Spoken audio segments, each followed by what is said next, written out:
le dernier jour du Savim. De quoi s'agit-il? Du salon des vins et de la gastronomie. C'est jusqu'à 18 h cet après-midi. Éric Dehorter est devant les étals bien remplis de choses succulentes. Bonjour. Bonjour Laurence, eh ben oui, vous l'avez dit, il y a 400 producteurs, il y a à peu près toutes les régions de France qui sont présentées. On retrouve aussi bien du piment d'Espelette que du poiré ou des produits bretons. Enfin, tout le monde est à peu près là, même l'outre-mer, puisqu'il y a également la Réunion. Et vous imaginez bien que moi, je me suis mis du côté des producteurs de notre région. Alors, on retrouve des gens que moi je connais un petit peu depuis déjà longtemps, on peut le dire. C'est vrai. Mais parce que s'approvisionner en direct chez les producteurs dans notre région, je me tue à vous le répéter depuis longtemps, c'est pas compliqué puisqu'ils sont pas très loin de chez nous. Mais en même temps, il faut pas croire que c'est une chose qui est réservée à la période de Noël. C'est vrai qu'en ce moment, le week-end prochain, il y a Provence Prestige, il y a plein de salons comme ça un peu gourmands parce que les gens préparent les fêtes de Noël. Mais c'est quelque chose qu'on peut retrouver toute l'année. Et d'ailleurs, à ce sujet, Éric, vous avez visité un joli marché, c'était cet été. Il existe en effet une association qui s'appelle Saveurs des Alpes du Sud, qui regroupe des producteurs des Alpes de Haute-Provence et des Hautes-Alpes et qui propose des marchés à la journée, tout l'été. Ils ont fêté leur 20e anniversaire et vous y étiez. Regardez. Il y a 20 ans, un petit groupe de producteurs décide de vendre en direct les produits qu'ils fabriquent. C'est le début des marchés aux saveurs des Alpes du Sud. Pour faire vivre durablement les territoires des Alpes de Haute-Provence et des Hautes-Alpes, la vente directe est un élément essentiel. Encore faut-il réussir à faire s'entendre tout le monde. Voilà, vous avez des gens qui viennent de la montagne, des gens qui viennent de la plaine, vous avez des producteurs, des agriculteurs, des artisans qui sont strictement des fabricants. Ça a été un challenge depuis 20 ans de faire travailler tous ces gens ensemble, hein, bien sûr. Alors on s'adresse à des gens qui sont que des indépendants, qui sont que des entrepreneurs, donc des indépendants. Et il faut les faire travailler en collectif. En 15 ans, la biscuiterie s'est un petit peu développée. Je débutais avec un rouleau à pâtisserie et un emporte-pièce. Là, maintenant, j'ai un laminoir, un batteur de 40 litres, une rotative à biscuits pour faire les étoiles. Parce que, passer des journées entières à faire les étoiles, ça faisait mal au dos et aux mains. Ce qui est important dans notre charte, c'est de vendre les produits qu'on fabrique nous-mêmes. Par contre, on sait très bien que quelqu'un qui veut vendre des produits de qualité, il va utiliser des matières premières de qualité. Sinon, c'est pas tenable. Si c'est pour faire aussi bien que les industriels, ça sert à rien. Nous, on est condamnés à faire mieux. Voilà, c'est ça l'excellence. Nous retournons au Savim, ça fait rire tout le monde ici. Condamné à faire mieux, oui, toujours mieux, toujours plus, Éric. Vous êtes avec qui? Et oui, Didier. Eh bien, justement, on retrouve Didier qui vient de nous dire qu'ils sont condamnés à faire mieux. Ici, c'est pas un salon qui est organisé par Saveurs des Alpes du Sud. Ça veut dire que, de toute façon, vous choisissez toujours de vendre en direct vos produits? Oui, la vente directe fait partie vraiment de notre activité et c'est quelque chose qu'on aime beaucoup parce qu'on rencontre directement les clients, on peut parler avec eux, on peut échanger, expliquer nos produits, ça c'est très important. Et sur un salon comme celui-ci, on rencontre que des producteurs, c'est que des gens passionnés comme nous, et on s'y retrouve très très bien. Parce que c'est vrai que vous passez du temps souvent à expliquer. On passe beaucoup de temps à expliquer, mais ça fait partie de notre manière de faire.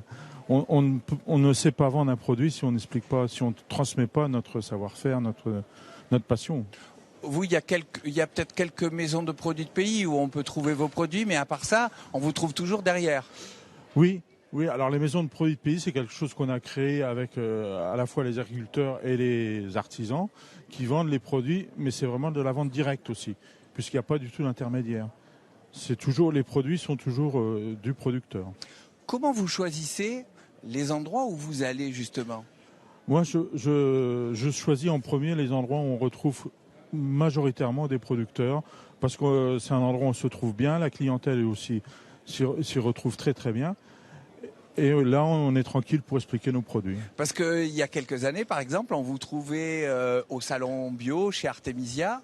On vous y voit plus maintenant? Non, j'ai choisi de ne plus y aller parce que Artemisia, avant, c'était organisé par une association marseillaise. Ils privilégiaient les producteurs locaux, les gens, il y avait une ambiance qui était sympa.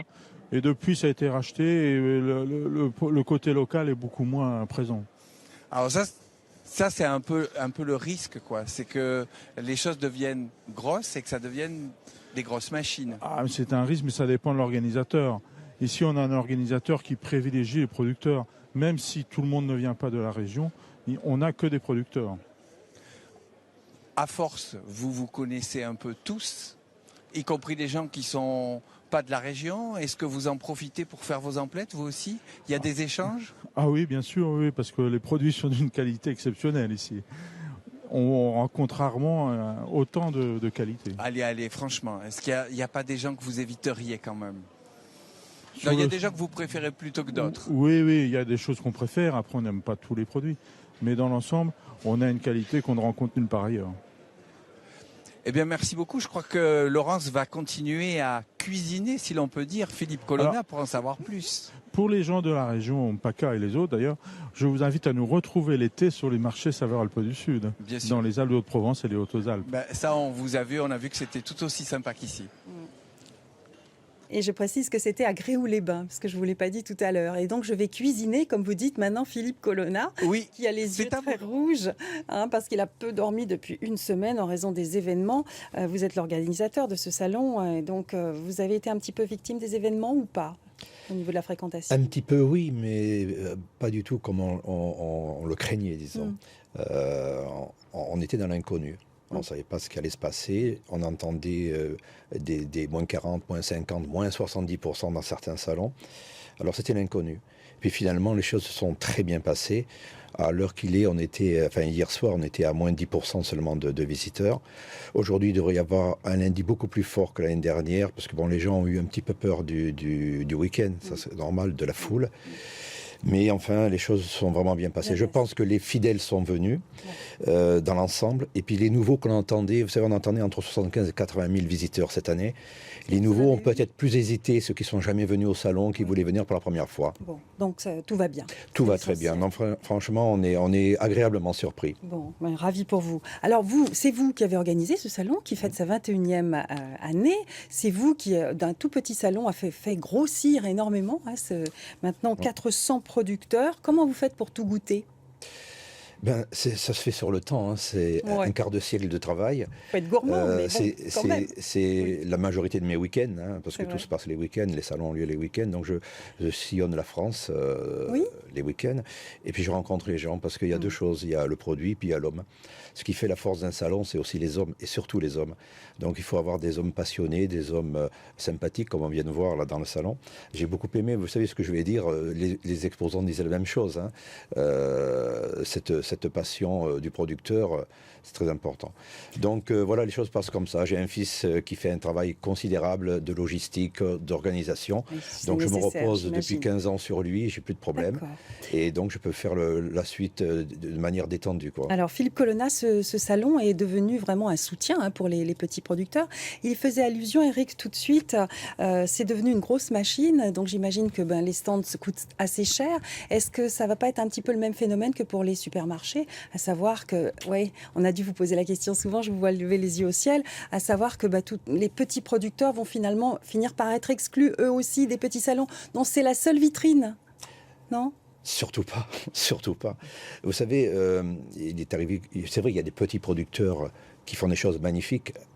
Et j'ai besoin de les avoir. La force du salon, c'est justement d'avoir des produits d'exception. Oui. Et c'est évident que je les accompagne.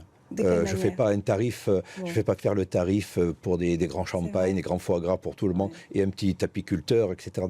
De la même manière. Puis il y a des jeunes aussi. Il y a beaucoup de jeunes qui démarrent. Il faut les aider.